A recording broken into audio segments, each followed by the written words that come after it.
Assalamualaikum warahmatullahi wabarakatuh. Saya Hersbun Arif dari Forum News Network.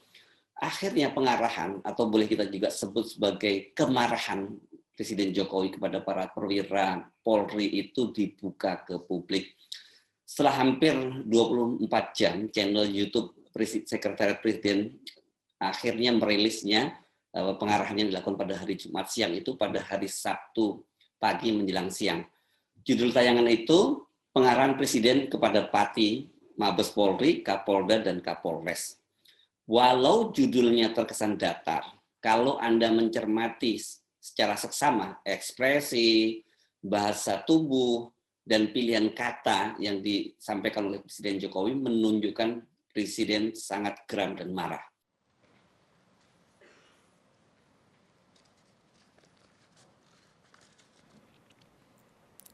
Pertama-tama saya ingin menyampaikan penghargaan dan apresiasi yang tinggi atas kerja keras Polri beserta seluruh jajaran TNI, jajaran pemerintah, dan seluruh komponen masyarakat dalam menangani COVID. Itu dilihat masyarakat, dan itu juga saya lihat dan saya rasakan. Kerja keras itu. Dan hasilnya juga sangat signifikan. Sampai hari ini, yang mendorong paling kuat memang adalah dari Polri, telah 440 juta dosis vaksin yang telah disuntikkan kepada masyarakat. Dan hasilnya pandemi COVID mereda. Dan hasilnya ekonomi kita bisa tumbuh 5,44%. Dan hasilnya indeks kepercayaan masyarakat juga menempatkan Polri di puncak teratas pada saat itu. Tetapi begitu ada peristiwa FS,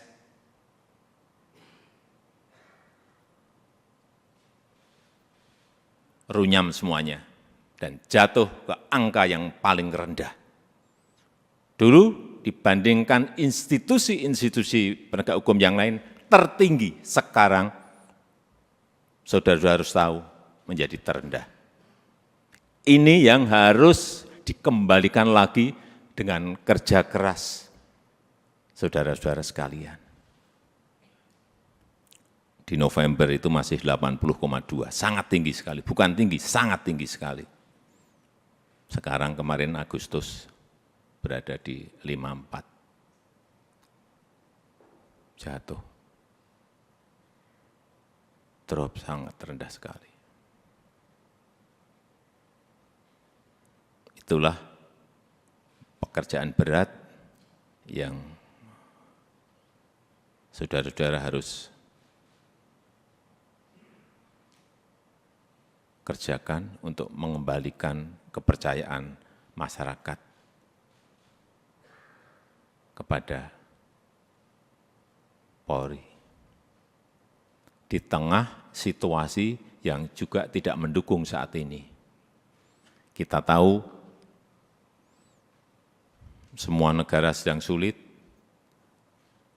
dunia sedang sulit, kita ini menahkodai negara ini juga menghadapi gelombang dan badai dari ekonomi global yang tidak gampang. Perlu saya sampaikan, 66 negara berada pada posisi rentan, 345 juta orang di 82 negara sudah masuk menderita kekurangan pangan akut. Ini yang semua Kapolda, Kapolres, pejabat utama Polri harus tahu. Keadaan situasi seperti ini harus ngerti. Sehingga punya sense of crisis yang sama. Hati-hati dengan ini. Hati-hati. Oleh sebab itu saya ingatkan masalah gaya hidup. lifestyle. Jangan sampai dalam situasi yang sulit ada letupan-letupan sosial karena adanya kecemburuan sosial ekonomi. Kecemburuan sosial ekonomi, hati-hati. Sehingga saya ingatkan yang namanya Polres, Kapolres, yang namanya Kapolda, yang namanya seluruh pejabat utama, perwira tinggi, ngerem total masalah gaya hidup. Jangan gagah-gagahan karena merasa punya mobil bagus atau motor gede yang bagus. Hati-hati, hati-hati, saya ingatkan hati-hati. Masanya yang lalu-lalu sudah usai.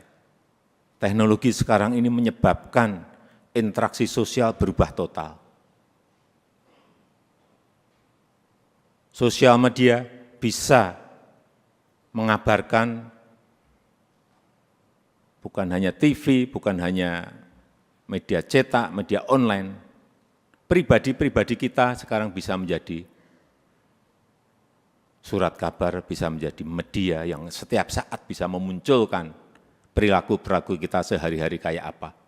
Meskipun sembunyi-sembunyi. Saya terlalu banyak mendapatkan laporan.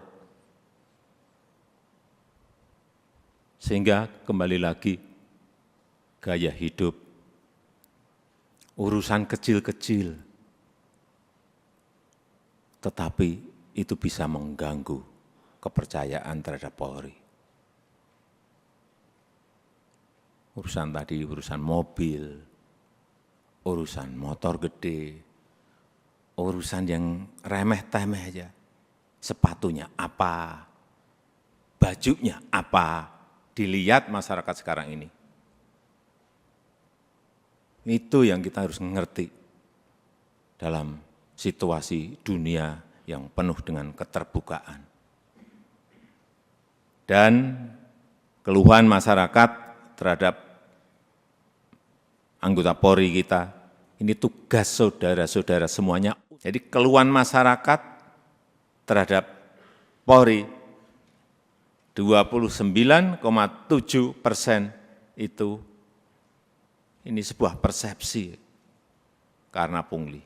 Tolong ini anggota-anggota semuanya diredam untuk ini. Sewenang-wenang, tolong ini juga diredam pada anggota-anggota. Pendekatan-pendekatan yang represif jauhi. Mencari-cari kesalahan, nomor yang ketiga 19,2%. Dan yang keempat, hidup mewah yang tadi sudah saya sampaikan.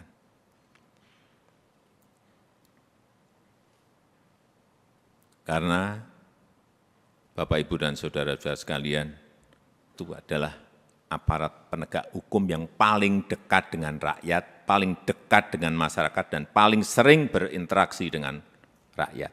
Jadi ingatkan anggota-anggota, selalu di briefing anggota-anggota, seluruh anggota, dan ingatkan untuk hal-hal yang berkaitan dengan pelayanan masyarakat, ingatkan mereka. Jangan sampai karena tidak kecepatan kita, yang kedua, rasa aman dan nyaman masyarakat itu, ini masalah persepsi loh. Rasa aman dan nyaman masyarakat itu menjadi terkurangi atau hilang. Karena apapun, Polri adalah pengayom masyarakat. Hal-hal yang kecil-kecil, tolong betul-betul dilayani betul.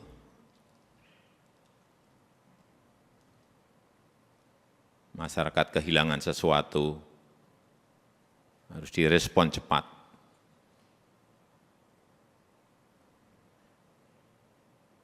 Sehingga rasa terayomi dan rasa aman itu menjadi ada. Yang ketiga, yang berkaitan dengan soliditas.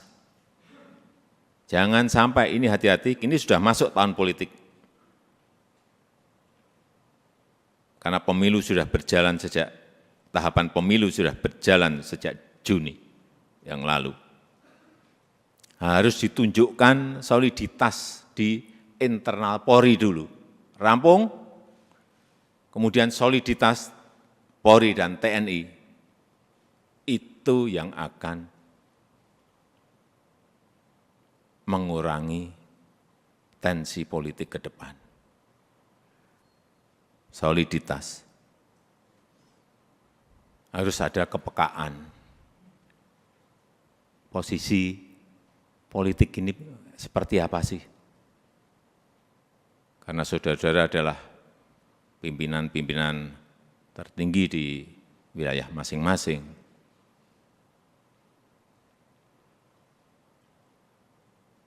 Sense of politiknya juga harus ada. Tidak bermain politik, tetapi ngerti masalah politik, karena memang kita akan masuk dalam tahapan tahun politik. Kalau dilihat, kembali lagi, kalau dilihat Polri solid, kemudian bergandengan dengan TNI solid, saya memberikan, bolak-balik saya sampaikan, saya memberikan jaminan. Stabilitas keamanan kita, stabilitas politik kita pasti akan baik.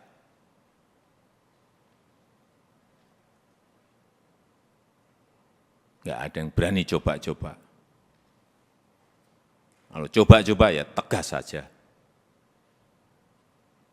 Yang keempat, yang berkaitan dengan kesamaan visi. Saya kira yang berkaitan dengan kebijakan organisasi, jangan terkesan kita itu gamang. Sebagai pemimpin-pemimpin di wilayah, baik itu di provinsi, kabupaten, dan kota, jangan gamang, apalagi cari selamat. Yakin sesuai dengan prosedur, yakin sesuai dengan SOP, yakin sesuai dengan undang-undang, lakukan. Visi, presisi, Pak Kapolri, saya minta juga tidak usah jelimet-jelimet, tolong disederhanakan, sehingga yang di bawah itu mengerti apa yang harus dijalankan. Apa sih kalau disederhanakan? Ya tadi yang Kapolri sampaikan tadi. Polri sebagai pelindung, Polri sebagai pengayom, dan Polri sebagai pelayan masyarakat. Intinya akan ke sana. Presisinya itu apa? Jelasin sekali lagi, secara sederhana dan jelas. Sehingga gampang ditangkap visi itu. Yang kelima, yang berkaitan dengan penegakan hukum. Jangan sampai pemerintah dianggap lemah. Jangan sampai juga Polri dianggap lemah.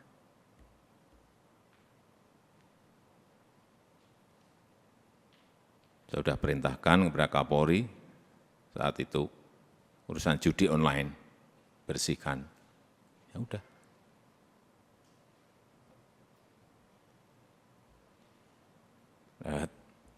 Saya enggak usah bicara banyak. Saudara-saudara tahu semuanya, perintah ini tahu. Dan penegakan hukum untuk yang berkaitan dengan narkoba. Ini yang akan nanti bisa mengangkat kembali kepercayaan masyarakat terhadap Polri. Dan kalau ada sebuah peristiwa, itu segera dirancang komunikasinya yang baik. Komunikasi publik itu penting banget. Jangan terlambat, jangan lamban. Sehingga yang muncul nanti kalau lambat, yang muncul isu-isu yang lain. Sekarang ini sekali lagi era sosial media, hitungannya detik, hitungannya menit. Sudah bukan hari lagi.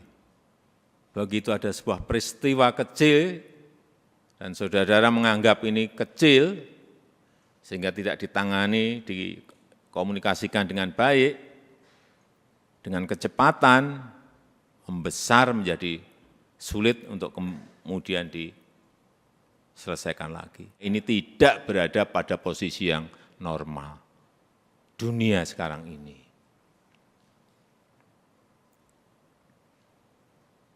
Sehingga gampang sensitif dan gampang tersulut.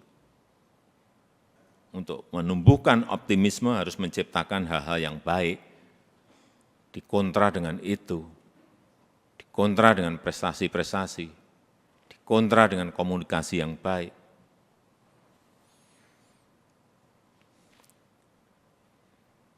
Saya rasa itu yang ingin saya sampaikan dalam kesempatan yang baik ini.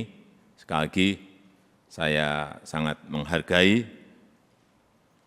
kerja keras saudara-saudara sekalian dalam penanganan COVID yang lalu, dan kita harapkan dengan kekompakan, dengan kesolidan di Polri, di internal Polri, kemudian bergandengan dengan TNI, saya percaya apa yang tadi saya sampaikan bisa kita lakukan dengan baik. Saya tutup pertemuan pada sore hari ini. Bagaimana? Apakah Anda punya persepsi atau impresi yang sama? Apa yang Anda tangkap dari pengarahan Presiden dengan durasi 15 menit itu? Tidak basa-basi, hanya sedikit pujian dan langsung pada pokok persoalannya. Sangat jelas ya, mengapa Presiden kemudian harus mengumpulkan para pimpinan Polri, mulai dari Mabes Polri, Kapolda, sampai Kapolres. Dan yang kemarin yang membuat heboh itu kan aturan atau tata caranya mereka yang berkumpul itu, yang tidak boleh menggunakan topi dinas, kemudian tongkat komando, tidak membawa handphone, pokoknya betul-betul dalam posisi yang polos saja, hanya sebagai pakaian Polri saja, sebagai anggota Polri saja. Presiden sangat prihatin dan khawatir karena indeks kepercayaan publik terhadap Polri itu merosot drastis. Semuanya dipicu oleh kasus Sambo dan kemudian perilaku anggota Polri yang sewenang-wenang, melakukan pungutan liar, dan kemudian ini mencuatnya gaya hidup mewah anggota Polri. Ini pamer motor gede, mobil mewah, sepatu, dan juga baju mahal. Ditambah satu hal lagi yang membuat Presiden sangat khawatir, yang sangat terasa sebagai institusi itu, para pimpinan Polri itu tidak solid. Sebuah situasi yang sangat mengkhawatirkan Presiden dan tentu saja mengkhawatirkan buat kita sebagai anak bangsa. Saya Hersman Arif dari Forum News Network. Sampai jumpa lagi. Assalamualaikum warahmatullahi wabarakatuh.